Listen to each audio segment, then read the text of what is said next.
তৃণমূল কংগ্রেসের সৈনিক, আমাদের মাননীয় মুখ্যমন্ত্রী দিদির সৈনিক।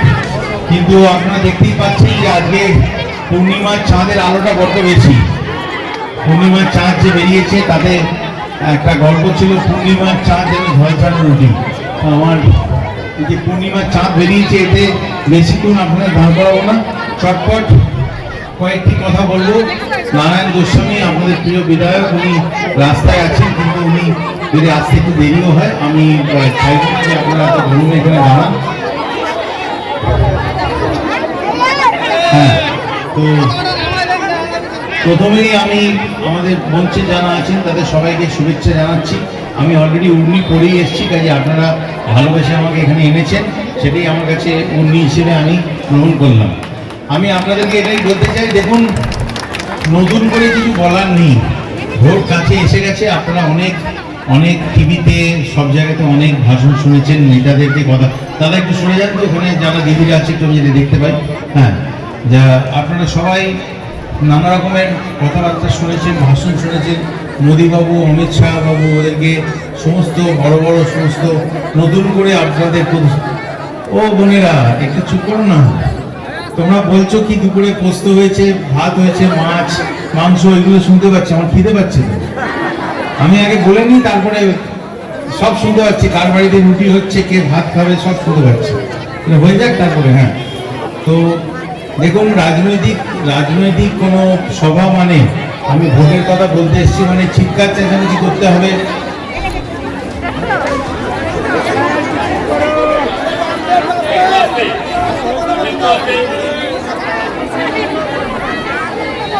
কেন বসাচ্ছেন? দাঁড়িয়ে আছে, থাক না।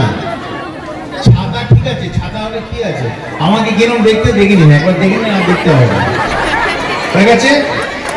এবারে যা লাল ছাতা, আপনি লাল ছাতা কি করে অন্ধকার এরকম দাঁড়াবে? অমিতাভ বচ্চনের গান আছে যে রোদে বেরোলে কালো হয়ে যায়। আমার মা আগে আমাকে ক্রিম লাগিয়ে দিত, মা তো কোভিডে চলে গেছেন, আমাকে বেরোবার আগে বউও লাগিয়ে দিয়েছে একটা সানস্ক্রিন, বলেছে বেরোবার পরে গাড়ি থেকে যখন বেরোবে আবার লাগিয়ে নেবে। আপনি রোদ্দুরে দাঁড়িয়ে আছেন বলে আমি আর লাগাইনি, আপনিও রোদ্দুরে আছেন, আমিও রোদ্দুরে আছি, ঠিক আছে? ব্যাস, ছাতা যেটা কালার আছে দেখুন, কোনো অসুবিধা নেই। ছাতা না থাকলে কী করে হবে? গদিরা সব কালো হয়ে যাবে, চলবে নাকি? তো যেটা বলছি একটু মন দিয়ে শুনে নিন। আমি লম্বা বক্তৃতা দিতে পারি না, আমি খুব বেশি রাজনীতি বুঝিও না, যেটুকুনি বুঝি তাতে এটুকুনি জানি যে মানুষের সঙ্গে যারা থাকে, যাদেরকে সারা বছর আপনারা মানুষের পাশে পান, যাদের বিভিন্ন দরকারে আপনারা পাশে পান, যারা যে দল, যে নেত্রী, যে নেতা আপনার প্রতিদিনকার জীবনের কথা ভাবেন, সেই মানুষের সঙ্গে আপনাকে থাকতে হবে। মনে রাখবেন, আমি বিরোধী রাজনীতি করতাম, আমি বিজেপিতে ছিলাম। এই যে মঞ্চে এত লোককে আপনারা দেখছেন না, তাদের সবচেয়ে ছোট বাচ্চা যে আছে, একেও যদি জিজ্ঞেস করি ভাই তুমি কতদিন তৃণমূল কংগ্রেস করো, বলবে দাদা জিজ্ঞেস করবে না, আমি আপনার থেকেও সিনিয়র। অর্থাৎ যারা আছে তারা সবাই আমার থেকে অনেক বেশি দিন সিনিয়র রয়েছে। আমি যেখানেই যাই কারো না কারোকে চিনতে পারি, বলে এই তুমি, আমি যখন বিজেপিতে ছিলাম তুমি আমার গাড়ির কাঁচ ভেঙেছিল না? বলে না না আমি ভাঙিনি। কত গাড়ির কাজ আপনারা ভেঙেছেন, আপনাদের সঙ্গে আসানসোলে ডিসুম করেছি, বিভিন্ন জায়গায় যেতাম, কালো সাদা সব পতাকা দেখতাম। যে দোকানে, যে পাড়াতে যে জুতোর দোকান আছে, সেখান থেকে সব জুতো নিয়ে এসে আমাকে দেখাতো, আবার দোকানে ফেরত দিয়ে দিত। তো আপনাদের সঙ্গে ডিসুম করেছি, কিন্তু ভেবে দেখুন আসানসোলে এত কষ্ট করে যেটা, আমি কেন বলছি মজা করে, এত কষ্ট করে যেটা আমার আসনটা ছুঁড়ে ফেলে দিয়ে এসছি, এমনকি বিজেপি দলটার প্রতি এতটাই বিতৃষ্ণা, এতটাই ঘৃণা আমার জেগেছিল, এতটাই রাগ হয়েছিল বাঙালি হিসেবে, যে আমি এমপি পদটা অব্দি ছেড়ে দিয়েছি, আসানসোলের এমপি পদ অব্দি ছেড়েছি, যে আপনাদের যেহেতু আমি জিতেছি, আপনাদের টিকিটে জিতেছি, আপনাদের দলেও থাকবো না, আপনাদের দলের টিকিটে যেটা আসন সেটাও আমি রাখবো না। যে আসন আমি 2 লাখ ভোটে জিতেছিলাম, সেটা তারপরে তৃণমূল কংগ্রেস 3 লাখ ভোটে জিতেছি, অর্থাৎ 5 লাখ ভোট আমার দিক থেকে সরে তৃণমূল কংগ্রেসের দিকে গেছে। আমি আপনাদের বলি, বিজেপি সত্যি একটা বাঙালি বিদ্বেষী দল। এটা বাঙালির মন বোঝে না।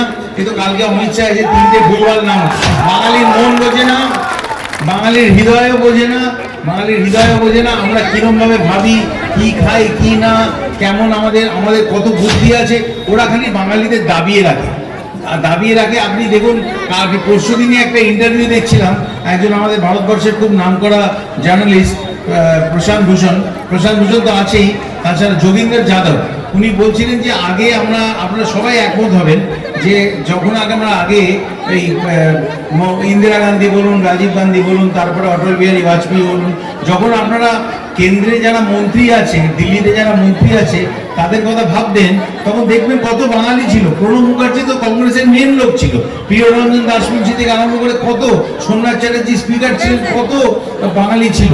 আজকে আপনি মোদির ক্যাবিনেটে, মোদিজির ক্যাবিনেটে আপনারা একটাও বাঙালিকে খুঁজে পাবেন? এমনকি যোগেন্দ্র যাদব বলছেন যে দিল্লিতে কারা মন্ত্রী আছে, আগে আমরা অন্তত 20 জনের নাম মুখস্থ বলে দিতে পারতাম যে এ অমুক মন্ত্রী, ও তমুক মন্ত্রী, তার কাছে এই দপ্তর আছে, তার দপ্তর আছে। এখন আপনি 3-4 জন ছাড়া আর কারোর নামই আপনি জানেন না, কারণ মোদিজির চারদিকে যারা আছে তারা কেউ মন্ত্রী নয়, তারা সবাই চামচে। তারা আমার আশীর্বাদ করুন, ননমন করুন, এইটা না করলে তারা মন্ত্রিত্ব পাবে না। কিন্তু আমি বাঙালির বাচ্চা, আমি ওইসব করি না। ঘাড় উঁচু করে রেজিগনেশনের ছুঁড়ে ফেলে দিয়ে চলে এসেছি, কারণ আমরা বাঙালিরা অত সহজে সিদ্ধারা বিক্রি করি না। কারণ ইতিহাস দেখুন, স্বাধীনতার সংগ্রামেতেও বাঙালিদের অবদান কত বড় সেটা সারা ভারতবর্ষ জানে। কাজেই আপনি যদি সিদ্ধারা না বেচেন, আপনি যদি মাথা নিচু না করেন, তাহলে আপনি বিজেপিতে থাকতে পারবেন না। বিজেপিতে কারা থাকবে? এই আমাদের শুভেন্দু অধিকারী গদ্দার, যারা প্রধানমন্ত্রীকে দেখলেই পায়ে পড়ে নমস্কার করেন যে বাবা আমার নামে যে চার্জশিটটা আছে সেটাতে যেন আমার গ্রেপ্তারি না হয়। এই তো ব্যাপার। বেশি কথা বলে তো লাভ নেই, আপনারা সবই জানেন। একবার ভেবে দেখুন, আমি ওই দলে ছিলাম, আমি মানছি, কিন্তু যখন আপনি একটা কোনো দলে থাকেন তখন সেই দলের প্রতি আপনার একটা আনুগত্য থাকে। আপনি দলের বাইরে গিয়ে, ধরুন তৃণমূল কংগ্রেসে আমরা আছি, যে কোনো দলে যেই থাকুক না কেন, যখন বড় বসেরা যখন কোনো একটা সিদ্ধান্ত নেয়, তার সব সিদ্ধান্ত আপনার পছন্দ হতে পারে। গাইতে হয়, আমি নিশ্চয়ই আপনাদের গান গাইবো, কিন্তু আপনারা রিকোয়েস্ট করবেন না আমি ভাষণের সঙ্গে সঙ্গেই গান গিয়ে ধরে কি করা হবে। আপনাদের বলতে হয় যে একটা গান, প্লিজ গান দাদা, বলতে হয় তো, ইয়ে করতে হবে তো, ফ্রিতে গান গাইবো তো। এবার আপনারা যখন বলছেন তখন দেখুন দিদি, একটা দুঃখের কথা বলি। ধরুন আমি আপনাকে বললাম, এই যে আমাদের এখানে এই যে দিদি রয়েছে, গোলগাল মোটা সোটা দিদি আমাদের রয়েছে, নিশ্চয়ই ভালো খাবার বানায়। আমি দেখেছি যারা একটু গোলগাল হৃষ্টপুষ্ট হয় তারা বেশি ভালো খাবার বানায়। দিদি যদি আমাকে বলে যে আমার বাড়িতে এসো, নিজেও খায়, লোককেও খাওয়ায়। নারায়ণদা বলেছে, আমি বলিনি, কিন্তু নারায়ণদা ভোটে দাঁড়ায়নি, এবার ভোট দেবেন না, পরে বার দেবেন। হ্যাঁ, তো এবার বিশ্বজিৎ দাস, আপনার কাছে যদি আমি যাই, আপনি যদি বলেন যে আমার বাড়িতে আসুন, পোস্তর বড়া, ডাল আর ইয়ে খাবো, মাংস খাবো, তাহলে পাঠান মাংস, আমি চলে আসবো। কিন্তু তার আগেই আপনি সবার সঙ্গে ঠিক করে বলবেন যে সকাল থেকে পোস্ত বাড়তে হয়েছে। Only 50 meters from Palpara railway station and 1.5 kilometer from National Highway, Palishuri Supermarket Complex, the largest market complex in Noida district. 1, 2, 3, 4 BHK flats starting from 11.99 lakhs. Instant bank loan. Book now. Nadia জেলার সবথেকে বড় builders চাকদার মা Manasa builders, rod ও সিমেন্টের পাইকারি ও খুচরো বিক্রেতা। মা Manasa builders, Padmabila, Chakdah, Nadia. Rod কেনাকাটায় থাকছে ডিসকাউন্ট অফার। মা মনসা বিল্ডার্স। নদিয়ার সবথেকে বড় English medium school JRS public school, প্রায় 35 বিঘা জমির ওপর গড়ে উঠেছে বিশাল ক্যাম্পাস। নার্সারি থেকে শুরু করে উচ্চ মাধ্যমিক, ITI college, law college, BEd college, ভর্তি চলছে। JRS public. আপনি কোথায় ইনভেস্ট করবেন, কেন করবেন, বুঝতে পারছেন না তো? সঠিক গাইডলাইন পেতে আজই আসুন নদিয়ার চাকদাতে নিবেদিতা প্রাইভেট লিমিটেডে। Nibedita private limited, marketing and distribution service. Balcony বা সিঁড়ির রেলিং, মডিউলার কিচেন বা ড্রয়িং রুম, এক কথায় আপনার স্বপ্নের বাড়িকে করে তুলুন আরো সুন্দর। Chakdah ply centre, gorgeous look বা কোয়ালিটি সবে 3 number 1 Chakdah ply centre. Chakdah ply centre, KBM, Chakdah, Nadia. হোমওয়ার্কটা করেছো? হ্যাঁ স্যার।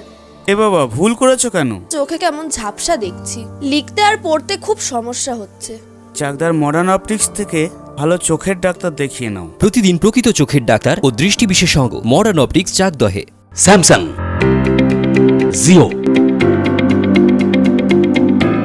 রিয়েলমি, নদিয়ার একমাত্র অথরাইজড ডিস্ট্রিবিউটর ঘোষ কমিউনিকেশন, থানার মোড়, চাকদা, নদিয়া।